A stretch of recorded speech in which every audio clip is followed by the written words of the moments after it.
বুস্তামি রহমতুল্লাহ আলাইহির একই দশা। ওলিদের বাজারে ওনাকে আল্লাহ তাআলা জিবরাইলের মর্যাদা দান করছে। ফিরিস্তার বাজারে জিবরাইল যেমন, ওলিদের বাজারে বাইজিদ তেমন। এমনি এমনি বাইজিদ হয় নাই। বাইজিদ বড় হইলে বাইজিদের মা বাইজিদকে লয়ে গেছে উস্তাদের কাছে। উস্তাদের হাতে নিজের সন্তান বুঝায় দিয়া বলে, উস্তাদজি আমার বাইজিদ আপনার কাছে বুঝায় দিয়ে গেলাম, এটারে আলেম বানায় তারপরে বাড়ি পাঠাইবেন। মা হইয়া আলেম সন্তানের চেহারা দেখবার চাই। সন্তান জন্মাইছে তো সন্তানটা আলেমে দিন হবে, চোখে দেখবো চোখ ঠান্ডা হবে। সন্তানটা দিয়ে গেলাম, এটাকে আলেমে দিন বানায়া তারপরে বাড়ি দিবেন। আর নিজের সন্তানকে বলে দিছে, সন্তান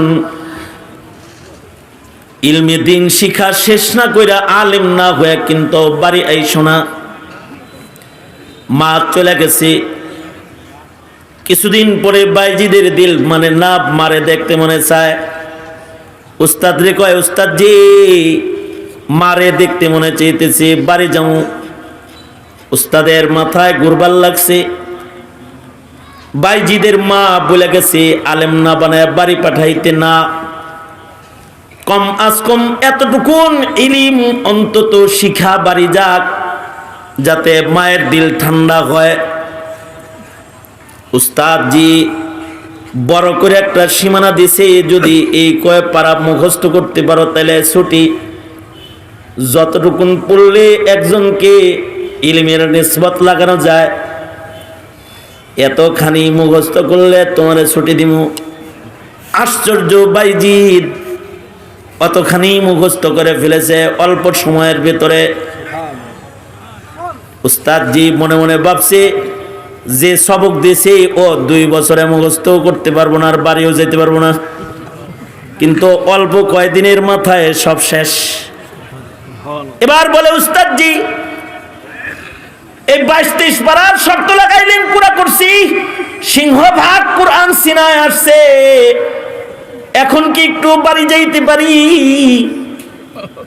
উস্তাদে মনে মনে ভাবতেছে, কোরআনের সিংহভাগ মুখস্থ হয়ে গেছে, এবার বাড়ি পাঠাইলে মনে হয় মা রাগ করবে না।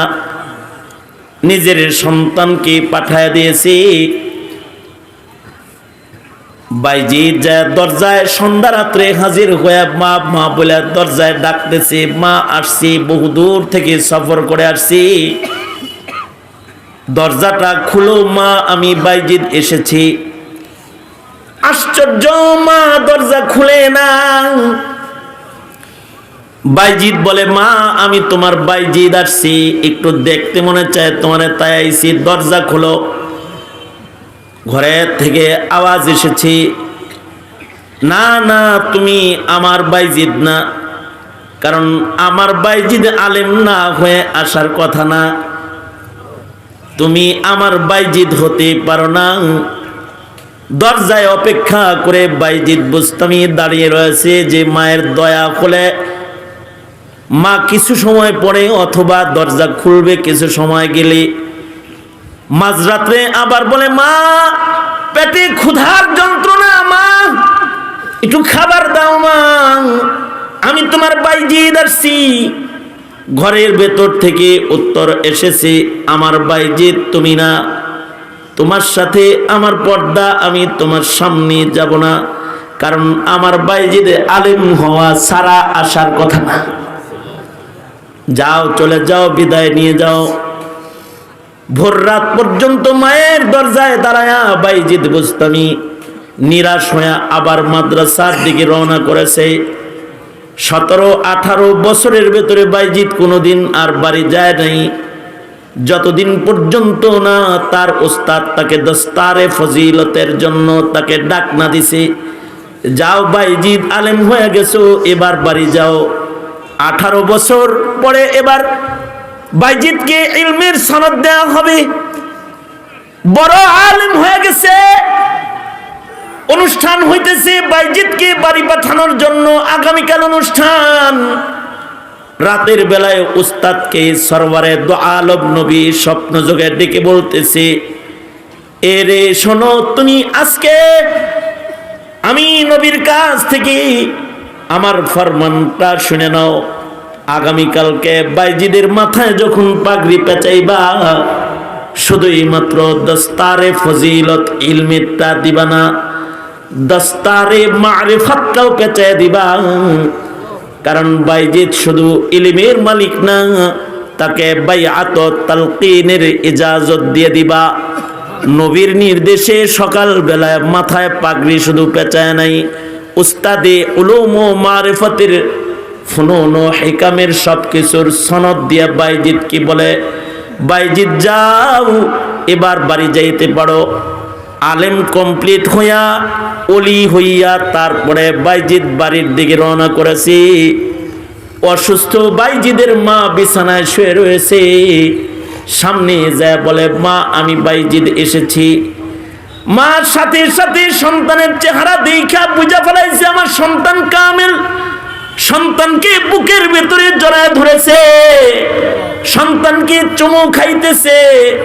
এবার বাইজিদের মা সন্তানকে আদর স্নেহ দিয়া 2 রাকাত নামাজ পড়ার জন্য ওযু বানায়া মুসাল্লায় দাঁড়ায়া সেজদা দিয়া আল্লাহকে কয়, আল্লাহ গো, সন্তান আলেম বানাইছি হাসর ভালো করার আশায়, সন্তান আলেম বানাইছি শাফাত পাওয়ার আশায়, সন্তান ওলি আলেম বানানোর মেহনত করেছি নাজাত পাওয়ার আশায়। এই সন্তানের কাছ থেকে দুনিয়ার কোনো ফায়দা আমি মা নিতে চাই না। ওগো আল্লাহ, দুনিয়ার কোনো ভোগ বিলাস সন্তানের কাছে আমার কাম্য নয়। আমি আমার সন্তান থেকে আখিরাত চাই। আল্লাহ গো, আমার আশা পুরা হয়ে গেছে। আলিম বাইজিদ ওলি বাইজিদকে আমি দেখে ফেলেছি। ওগো আল্লাহ, এবার তুমি তোমার দস্তরখানে আমাকে বুলায় লয়ে যাও। ইতিহাস বলে বাইজিদের মা দোয়া করতেছে, একদিক দিয়ে সেজদারত, আর এক দিক দিয়ে যায় নামাজের মুসল্লার পরে বাইজিদের মা ইন্তেকাল করে আল্লাহর কাছে চলে যায়। সন্তান বানাইতে হয়, জিম্মাদারি পিতামাতার। পিতামাতার জিম্মাদারির কারণে সন্তানের দ্বীনি জীবন গঠন হয়, অথবা বদ্দিন হয়ে নাস্তিক মুরতাদ হয়।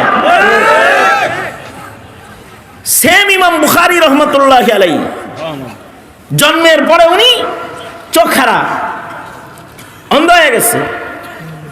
কিন্তু ইমাম বুখারীর মা খালি আল্লাহরে কয়, আল্লাহ আমার সন্তান মুহাদ্দিস হইব, আলেম হইব, আমার সন্তান ওলি হবে। ওগো আল্লাহ, তুমি আমার সন্তান রে চোখ দিয়ে দাও।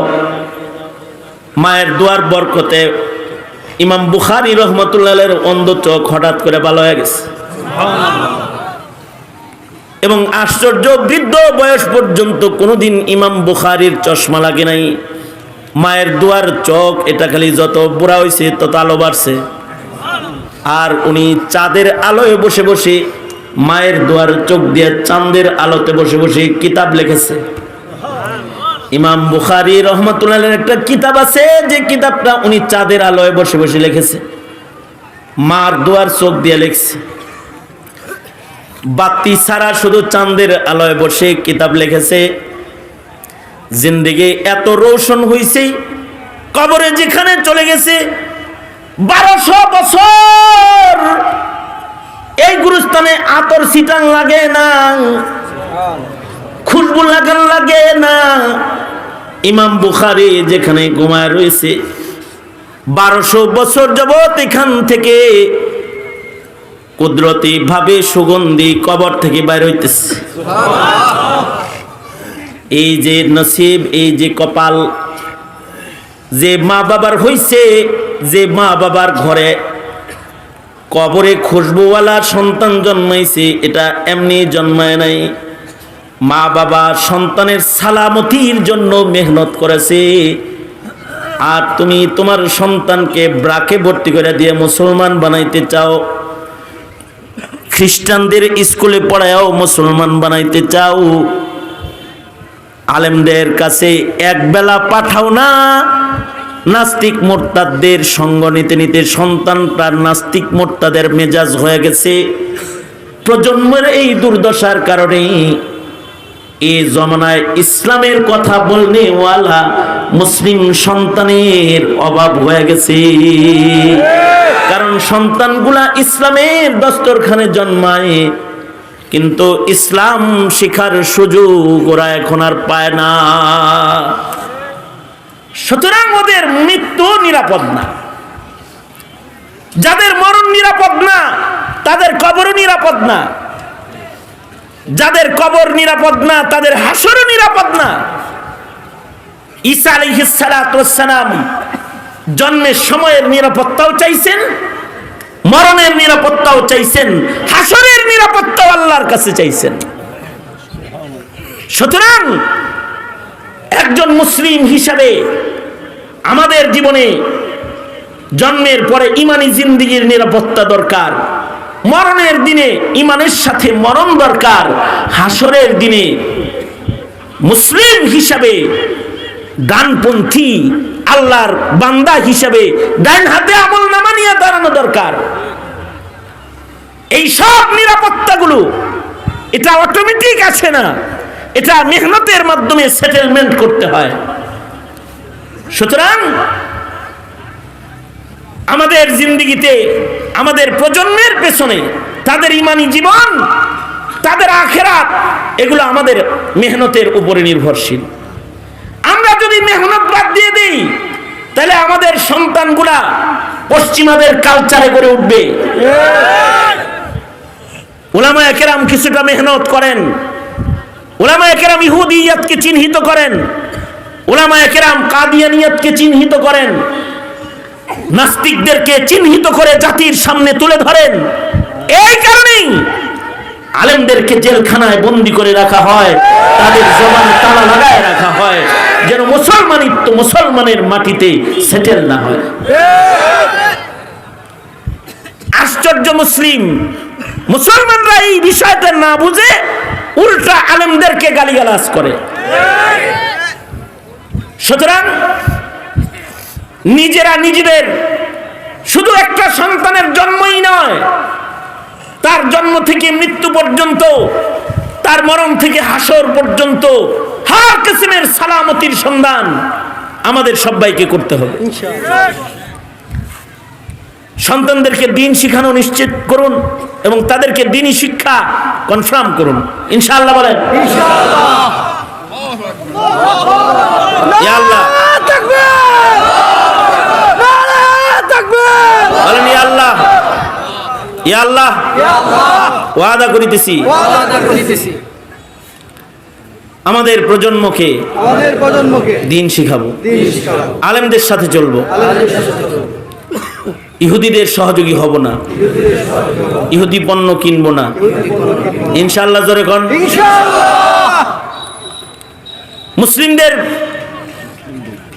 আদর্শ লালন পালন করব, চিল্লা এখন ইনশাআল্লাহ। ইসলামের